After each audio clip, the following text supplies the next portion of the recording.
Good evening student, welcome to smart IAS classes. आज हम लोग पहले चैप्टर के जो 2 पार्ट पढ़ चुके हैं लाइफ प्रोसेस, उसे ही कंटिन्यू करेंगे। आज हम फर्स्ट एक्टिविटी के बारे में बात करेंगे। हाँ बेटा, हम आपको यहाँ एक्टिविटी भी पढ़ाएंगे समझा करके। देखिए, आइए, ये हो गया था स्टोमेटा हम लोगों ने और क्लोरोफिल हम लोगों ने कर लिया था। ये स्लाइड हम आपको समझा चुके हैं। कोई कंफ्यूजन हो आप कमेंट करिए हमें। स्टोमेटा का स्ट्रक्चर हो चुका है। आज हम बात करेंगे एक्टिविटी फर्स्ट, आपकी बुक की एक्टिविटी फर्स्ट, बायोलॉजी के चैप्टर लाइफ प्रोसेस की। एक्टिविटी क्या है? एक्टिविटी में पूछा गया है that chlorophyll is necessary for photosynthesis. क्या क्लोरोफिल नेसेसरी है फोटोसिंथेसिस के लिए? हाँ बेटा, बहुत जरूरी है। इस एक्टिविटी में हम क्या करेंगे देखिएगा। इस एक्टिविटी में क्या करते हैं हम लोग, बताया गया है ठीक, क्या करें, ले लें ठीक अ पॉटेड प्लांट, एक प्लांट ले लीजिए, पहली बात है उसको। प्लांट हैविंग वेरिएटेड लीफ, जिसमें लीफ लगी हो, and keep it in a dark, और उसे कुछ समय के लिए डार्क में रख दीजिए। डार्क का मतलब अंधेरे कमरे में रख दीजिए, एक कमरा जहां सनलाइट बिल्कुल भी ना जा रही हो। तो क्या होगा, उसके अंदर जो भी स्टार्च है वो यूज कर लेगा अपना फूड, अपनी ग्रोथ करने के लिए, फूड ब्रेक डाउन करके। एंड फिर उसी प्लांट को 6 घंटों के लिए, 6 आवर्स के लिए आप क्या करिए, सनलाइट में रख दीजिए। तो क्या होगा, उसमें फिर से स्टार्च बन जाएगा कहीं कहीं पर, लीफ के किसी किसी पार्ट में स्टार्च का फॉर्मेशन होगा from the plant, and mark the green area, और जो ग्रीन एरिया उसके आपको दिखाई पड़ रहे हैं उसे मार्क कर लीजिए on a sheet of a paper. किस पे? एक पेपर की शीट पे एक मार्क कर लीजिए, ठीक। And then dip in a boiling water, और उसे बॉइलिंग वाटर में डाल दीजिए, जिससे क्या हो, उसके अंदर जो क्लोरोफिल प्रेजेंट है वो क्या हो जाए, हट जाए। एंड मार्क इट सॉफ्ट, जिससे वो बहुत ज्यादा मुलायम हो जाए। And then dip in alcohol and heat to water bath and this colour. क्या करिए, फिर उसे एथेनॉल में, अल्कोहल में डाल के बॉईल करिए, और जिससे उसका जो कलर है पूरी तरीके से हट जाए, और क्या है, क्लोरोफिल पूरी तरीके से रिमूव हो जाए। जब ऐसा हो जाता है, क्लोरोफिल रिमूव हो जाता है, तब इस लीफ को हम वॉश कर लेंगे बाय डाइल्यूट वाटर, वाटर से हम वॉश कर लेंगे, डिस्टिल वाटर से, और फिर इसका टेस्ट करेंगे इसी लीफ को आयोडीन सोल्यूशन में डिप करके। ठीक है, अब समझिए कैसे हम करेंगे। ब्लैंक पेज पे माना ये एक पॉटेड प्लांट है हमारे पास में,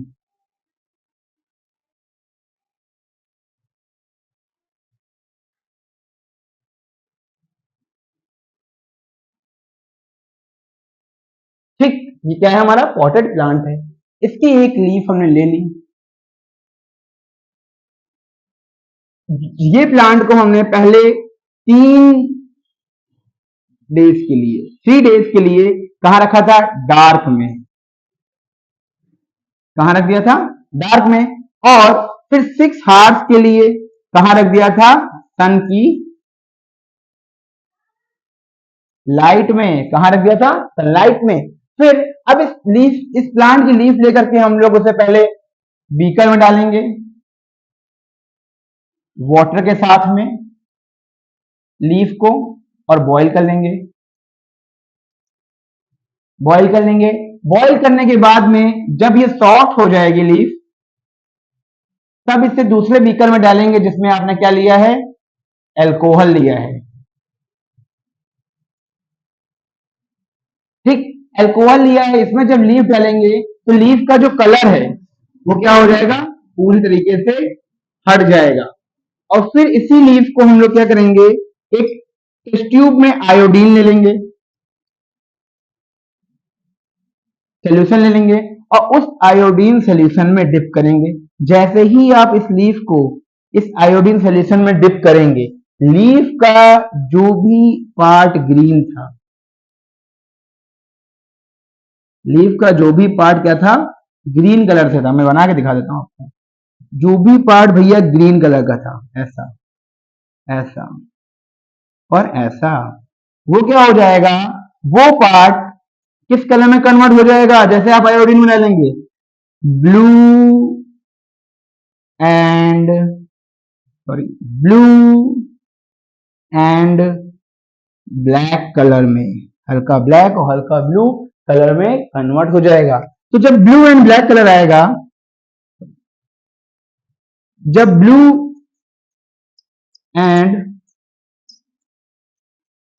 ब्लैक कलर आएगा तो आपको ये पता चल जाएगा कि जो आपकी लीफ है उसमें उन जगह पे जहां पर ब्लू एंड ब्लैक कलर आया है वहां क्लोरोफिल प्रेजेंट है। समझ में आया ना कैसे मैंने किया? पहले मैंने पॉटेड प्लांट लिया, इसको 3 दिन के लिए डार्क में रखा कि इसका सारा स्टार्च खत्म हो जाए, फिर इसे 6 घंटे के लिए सनलाइट में रखा कि इसमें दोबारा स्टार्च का फॉर्मेशन हो जाए by the process of photosynthesis. ठीक, फिर इसकी एक लीफ ली, उसको बॉइलिंग वाटर में पहले बॉइल किया सॉफ्ट करने के लिए। सॉफ्ट करके हमने क्या किया, लीफ को अल्कोहल में डाल दिया, जिससे क्या हुआ, उसका जो क्लोरोफिल था वो पूरा खत्म हो गया। फिर उसी लीफ को हमने आयोडीन के सोल्यूशन में डाला, आयोडीन के सोल्यूशन ने उस लीफ में जो भी स्टार्च प्रेजेंट था उसे क्या कर दिया, दिखा दिया कि यहाँ यहाँ उसमें स्टार्च का प्रेजेंस है, यहाँ पे और यहाँ पे, है कि नहीं बच्चों? ठीक, चलिए आगे बढ़ते हैं। उसी तरीके से एक और एक्टिविटी है जो आपको सेम कंडीशन बता रही है। ठीक, इसे हमने डिस्कस कर लिया है इसी स्लाइड पे, सेम ही चीज इस एक्टिविटी में भी बताई गई है। चलिए आगे बढ़ते हैं। आज का नया topic, nutrition in amoeba. Nutrition in amoeba आपको अगर याद होगा, हमने आपको ये समझाया है कब, हमारे सेकंड चैप्टर में, जो सेकंड पार्ट है हमारा, उसमें हमने आपको ये समझाया है। ठीक, न्यूट्रिशन इन अमीबा कैसे होता है? न्यूट्रिशन इन अमीबा देख लीजिए फिर से दोबारा कि आपको समझ में आ जाए, अगर वहां पर भी आपको समझ में नहीं आता सेकंड पार्ट में तो। देखिए, amoeba is a unicellular, uni का मतलब सिंगल, सेल वाले, कैसे वाले? जिनके पास सिंगल सेल है ऐसे ऑर्गेनिज्म तो क्या कहलाता है? यूनि या सिंगल सेलुलर या unicellular organism. Animal living in water, कहाँ रहता है? वाटर में, पॉन्ड वाटर में, मैराइन में नहीं, जो नदी कुएं तालाब का पानी जैसे पानी होते हैं उनमें रहता है, जैसे फ्रेश वाटर भी कहते हैं। Take in food by the following finger like projection called pseudopodia. Pseudopodia कहा जाता है इसके पैरों को। स्यूडो मीन्स झूठा, पोडिया मीन्स पैर, क्योंकि इसके पैर सच्चे नहीं होते हैं, झूठे होते हैं। And form a food vacuole, और क्या बनाता है? Food vacuole. Inside the food vacuole the food is digest and absorb, the undigested food is then send out through the surface of the cell, और अपनी सरफेस से बाहर निकाल देता है। सेम चीज देख लीजिए फिर से, अमीबा इसका न्यूक्लियस है, फूड का पार्टिकल, इसने देखा, स्यूडोपोडिया को बनाया, जब स्यूडोपोडिया को बनाया उस प्रोसेस को आ गया इजेशन, अंदर जाना, जब फूड अंदर गया तो बनी फूड वैक्यूल। फूड वैक्यूल में क्या हुआ? Digestion and assimilation. डाइजेशन का मतलब पचाना, फूड को सिंपल फॉर्म में तोड़ना। एसिमिलेशन का मतलब होता है उस फूड को बॉडी में एब्जॉर्ब करना। फिर फूड एब्जॉर्ब हो गया तो उसको क्या कहा गया? न्यूट्रिशन लेगा के outside the body, outside the body भेज दिया गया, और खाना वेस्ट प्रोडक्ट के जगह बाहर चला गया। ठीक है गाइस, ये आपकी बुक में ये स्ट्रक्चर आपको दिखाई पड़ता होगा, अगर आपने देखा हो। इसी को मैंने एलैबोरेट किया, इसी को मैंने सेकंड चैप्टर में शुरुआत में ही एलैबोरेट किया था, और इसके साथ में पैरामीशियम भी पढ़ाया था। ठीक, आगे चलते हैं। अब हम बात करते हैं सबसे इंपॉर्टेंट टॉपिक, जो कि है हमारा खुद का डाइजेस्टिव सिस्टम। और सीरियसली सुनिएगा जो मैं भी आपको बता रहा हूं, ठीक है? Nutrition in human being. Human being is a holozoic, holozoic, holozoic का मतलब अदर प्लांट एंड एनिमल के ऊपर डिपेंड रहने वाले हैं हम लोग, अदर प्लांट और एनिमल के ऊपर डिपेंड करते हैं। तो हमारे पास हमारा डाइजेस्टिव सिस्टम है। ह्यूमन मोस्टली ओमनिवोरस या हर्बीवोरस होता है। ह्यूमन कभी कार्निवोरस नहीं हो सकता, क्योंकि ह्यूमन कभी केवल मीट नहीं खाता है, दोनों चीज खाता है। ठीक है, तो या तो ओमनिवोरस होगा या तो हर्बीवोरस। अब हर्बीवोरस ह्यूमन है तो इसकी इंटेस्टाइन जो है थोड़ी लंबी होती है। ठीक, अबाउट 5 से 6 मीटर की होती है। ठीक है, और कार्निवोरस एनिमल जो होते हैं उनकी इंटेस्टाइन छोटी होती है। पढ़ते हैं न्यूट्रिशन इन ह्यूमन बीइंग क्या होता है। इसके न्यूट्रिशन इन ह्यूमन बीइंग को बोलते हैं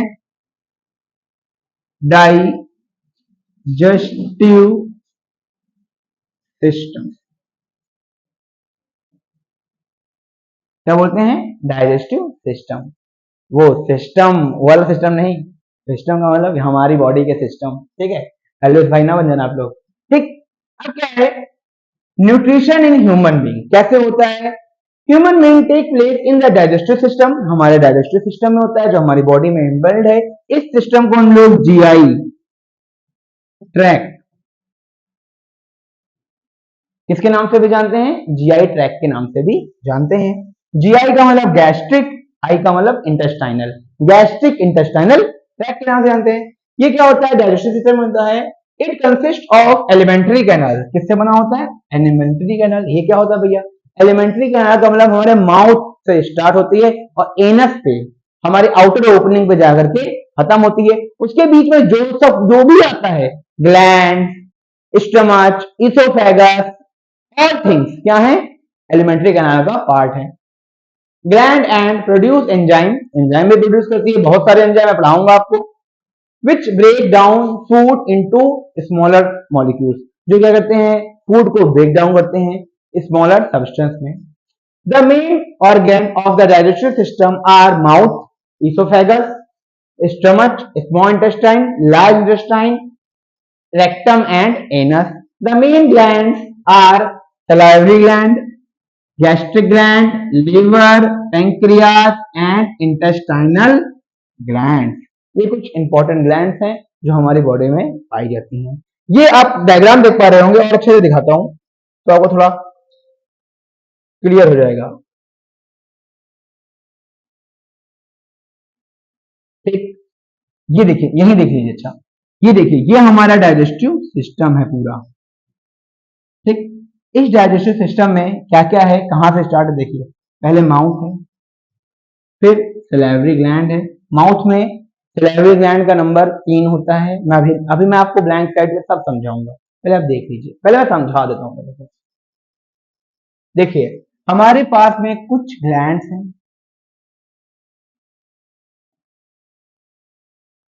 जिनका क्या काम है, जिनका इंपॉर्टेंट वर्क है हमारी बॉडी में।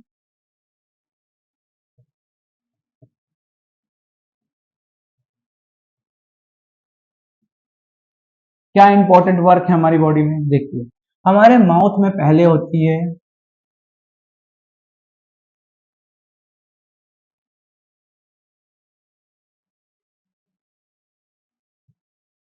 हमारे माउथ में होती है सलाइवरी ग्लैंड। ये ग्लैंड क्या होती है? हमारे माउथ में एंजाइम सिक्रेट करती है जिसको बोलते हैं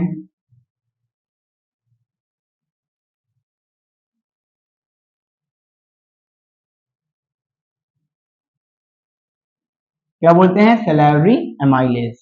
ये जो सलाइवरी एमाइलेज एंजाइम है, ये क्या करता है? ये सलाइवरी एमाइलेज एंजाइम हमारे जो कार्बोहाइड्रेट है,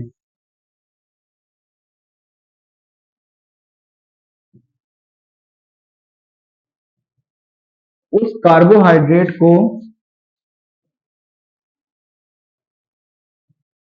माल्टोस में कन्वर्ट करता है। ठीक, हमारा जो कार्बोहाइड्रेट है, उस कार्बोहाइड्रेट को जो सलाइवरी एंजाइम है, जिसको हम लोग सलाइवरी एमाइलेज के नाम से जानते हैं, ये किसमें कन्वर्ट करता है? माल्टोस में। माल्टोस में जब कन्वर्ट हो जाता है तो हमारी जो इंटेस्टाइन है वो इसको क्या करती है? डाइजेस्ट करने में बहुत आसानी इसको हो जाती है, मतलब कि बहुत सिंपल हो जाता है। ठीक, अब माल्टोस में कन्वर्ट हो गया तो पहला ये काम हमारे कहाँ होता है? माउथ में। इसीलिए हमें मम्मी लोग कहती है ना कि रोटी को कभी धीरे धीरे धीरे धीरे चबा के देखो, कुछ समय बाद मीठी लगने लगती है। तो ऐसा क्यों? क्योंकि भैया हमारे रोटी में क्या होता है? कार्बोहाइड्रेट, क्योंकि वो प्लांट प्रोडक्ट है। कार्बोहाइड्रेट का मतलब क्या? C6H12O6 मतलब ग्लूकोज। अब जब भैया ये जो ग्लूकोज है, ये जब बन जाएगा यहाँ पर कार्बोहाइड्रेट ब्रेक होकर के, तो हमें कैसा लगेगा? रोटी मीठी लगेगी ना। तो ग्लूकोज जो होता है वो टेस्ट में कैसा होता है, स्वीट होता है। कैसा होता है, स्वीट। ठीक, तो इसीलिए क्या होता है, जो सलाइवरी एमाइलेज हमारे माउथ में काम करता है तो क्या होता है, ये जो हमारा फूड है ये क्या हो जाता है, स्वीट हो जाता है। ठीक है, और शुगर में या माल्टोज में कन्वर्ट हो जाता है। ठीक, अब ये फूड क्या होता है, आगे जाता है, दिखाता हूँ। अब ये फूड क्या होता है, आगे भेजा जाता है, जो कि कहलाता है फेरिंग्स। अब फेरिंग्स क्या है, आप पूछेंगे सर है कि नहीं, बिल्कुल बिल्कुल पूछेंगे, आपको ये तो अधिकार है पूछने का। Pharynx is the common opening. Pharynx क्या है, ये मैं जहां हाथ रखता हूँ ये फेरिंग्स कहलाता है। फेरिंग्स क्या है, एक कॉमन ओपनिंग है विंड पाइप के लिए और फूड पाइप के लिए। विंड पाइप का मतलब ट्रैकिया, फूड पाइप का मतलब ईसोफेगस। अब ये फूड पाइप के लिए क्या हुआ, ये विंड जो है वो खुली। ठीक, अब माना पैरिंग से क्या हुआ, आगे बढ़ा तो फूड पाइप में गया, जिसे क्या बोला गया, ईसोफेगस। अब ईसोफेगस में होता क्या है, ईसोफेगस एक ट्यूब लाइक स्ट्रक्चर है, देखिएगा। ठीक, ईसोफेगस,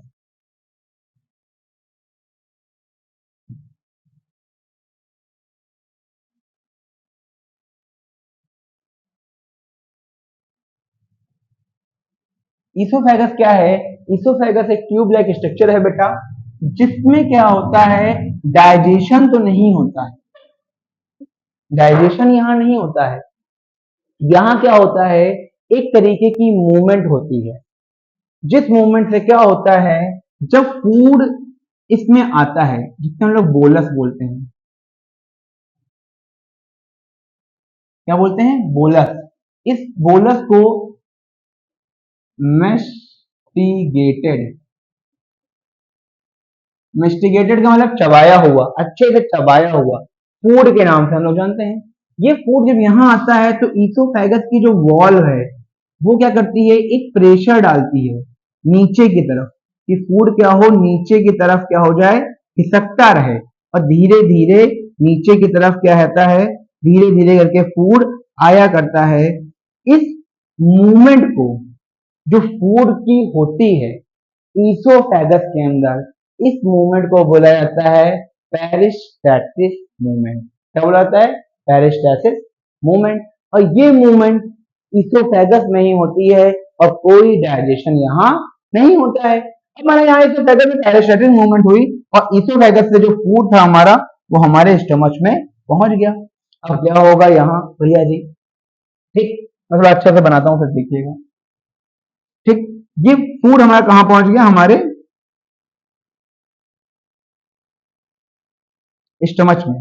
अब हमारे स्टमच में क्या होता है, हमारे स्टमच में एक पतली सी लाइनिंग होती है, ऐसे करके।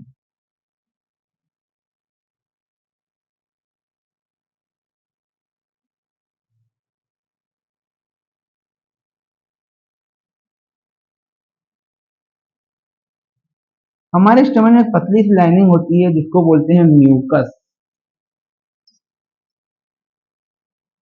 म्यूकस मेम्ब्रेन, या मेम्ब्रेन ना कहो यार, मेम्ब्रेन नहीं, आप कह लो म्यूकस लेयर। किसकी लेयर होती है, म्यूकस की। तो ये म्यूकस की लेयर क्या करती है, HCl जो हमारे स्टमच में निकलता है हमारे स्टमच की ग्लैंड से। ठीक, स्टमच की जो आउटर लेयर होती है उसे बोलते हैं ओसम।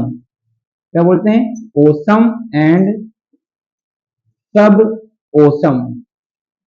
ये जो ओसम और सब ओसम है ये क्या करती है, स्टमच के अंदर एक एसिड निकालती है जिसको बोलते हैं हाइड्रोक्लोरिक एसिड। क्या बोलते हैं, हाइड्रोक्लोरिक एसिड, मतलब HCl। ये हाइड्रोक्लोरिक एसिड हमारे स्टमच में निकलता है और हमारे स्टमच में जो फूड गिरा है, जो फूड आ गया है हमारे स्टमच में, इस फूड का डाइजेशन करता है। ठीक, HCl क्या करता है, हमारे फूड में जो भी जम्स होते हैं उनको किल करता है और हमारे फूड का डाइजेशन करने के लिए एक अलग एंजाइम को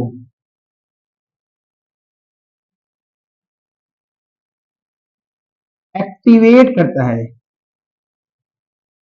एक्टिवेट करता है, जिस एंजाइम को बोलते हैं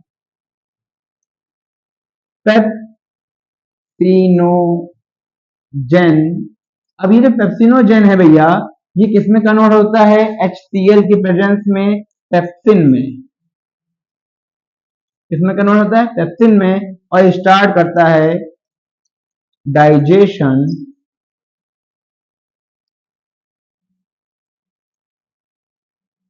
ऑफ प्रोटीन। क्या स्टार्ट कर देता है? डाइजेशन ऑफ प्रोटीन का डाइजेशन स्टार्ट कर देता है हमारे बॉडी में पेप्सिन। और स्टमच में सबसे पहले डाइजेशन ऑफ प्रोटीन होता है। और प्रोटीन जब डाइजेस्ट हो जाता है हमारे स्टमच में, तो ये प्रोटीन जो है ये धीरे धीरे करके एमिनो एसिड में, एमाइनो एसिड में, इसमें एमाइनो एसिड में कन्वर्ट होने लगता है। ठीक, अब इतना तो आपको कुछ समझ में आया होगा जितना मैंने आपको बताया। ठीक, और क्या होता है आगे बढ़ते हैं देखते। और क्या होता है, अब आगे गए। अब मैंने आपको स्टमच करके बता दी कहानी। स्टमच देखिए क्या हुआ। स्टमच में HCl निकला और HCl ने क्या किया बेटा, आपके स्टमच में जो भी फूड था उसे HCl की वजह HCl निकला, उसने क्या किया कि HCl ने आपके पेप्सिन को एक्टिवेट किया। और पेप्सिन जब एक्टिवेट हो गया तो क्या हुआ कि उसने हमारे प्रोटीन का डाइजेशन स्टार्ट कर दिया। ठीक है, अब प्रोटीन का हो गया डाइजेशन। ठीक, अब प्रोटीन का जब डाइजेशन हमारे स्टमच में स्टार्ट हो गया, तो अब ये फूड क्या होगा, आगे आ जाएगा। समझिए कैसे आता है। अब यहां देखिए,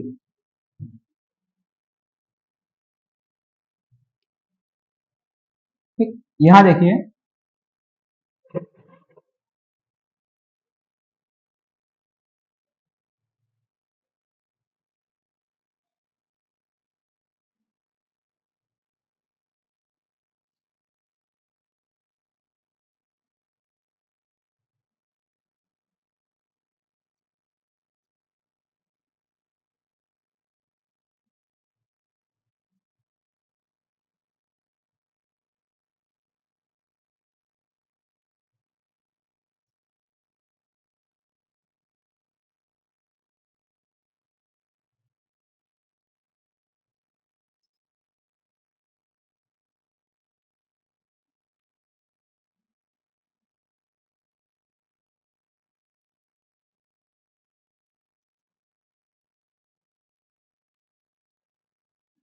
थोड़ा डिफ्रेंशिएट है।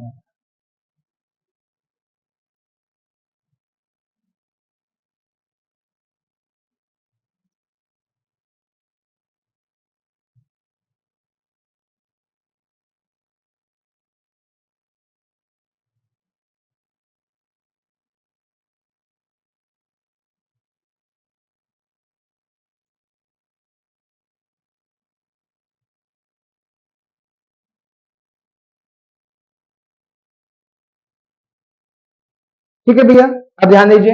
स्टमक से फूड क्या हुआ, स्पिंचर के थ्रू, जिसे बोलते हैं पाइलोरिक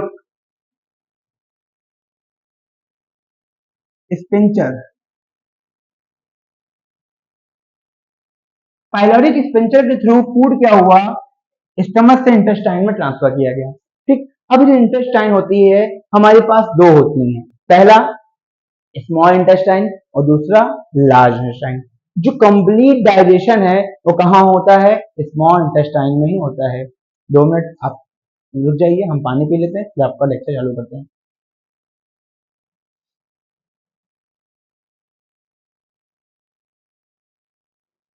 आप लोग भी पानी पी लीजिए।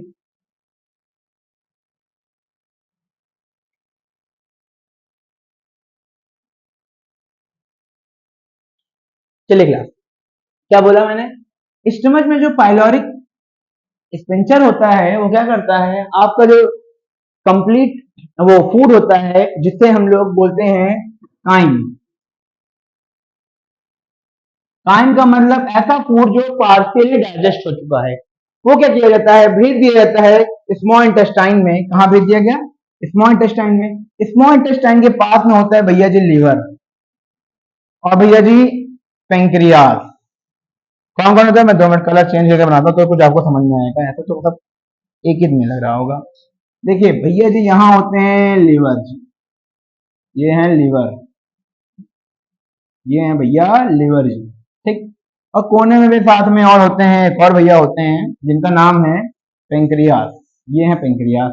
ठीक भैया, लीफ लाइक स्ट्रक्चर। अब भैया जो लीवर हैं और जो पेंक्रियास हैं,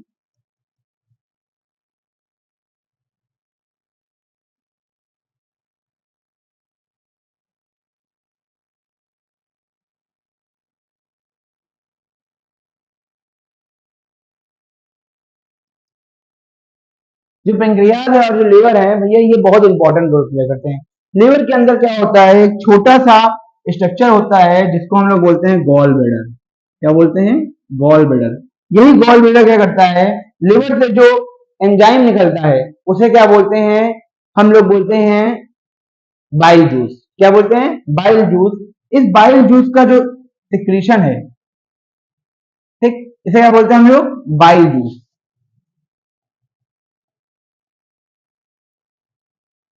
ये जो बाइल जूस है, इसका जो सिक्रीशन है वो कहाँ से होता है? लिवर से होता है। और लिवर में आ करके ये जो बाइल जूस है वो मिक्स होता है, और मिक्स होने के बाद में क्या होता है? डाइजेशन ऑफ फैट स्टार्ट करता है। बाइल जूस ही क्या करता है? फैट का इमल्सिफिकेशन कराता है और फैट को छोटे छोटे ग्लोब्यूल्स में कन्वर्ट कर देता है।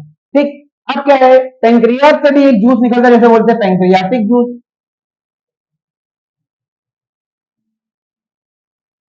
इस जूस का काम क्या होता है?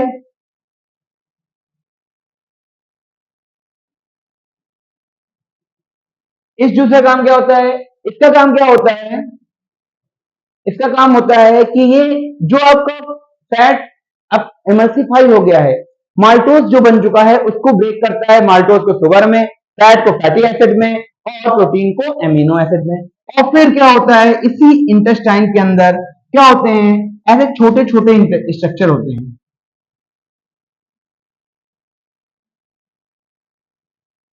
इन स्ट्रक्चर को हम लोग बोलते हैं विलाई। क्या बोलते हैं? विलाई।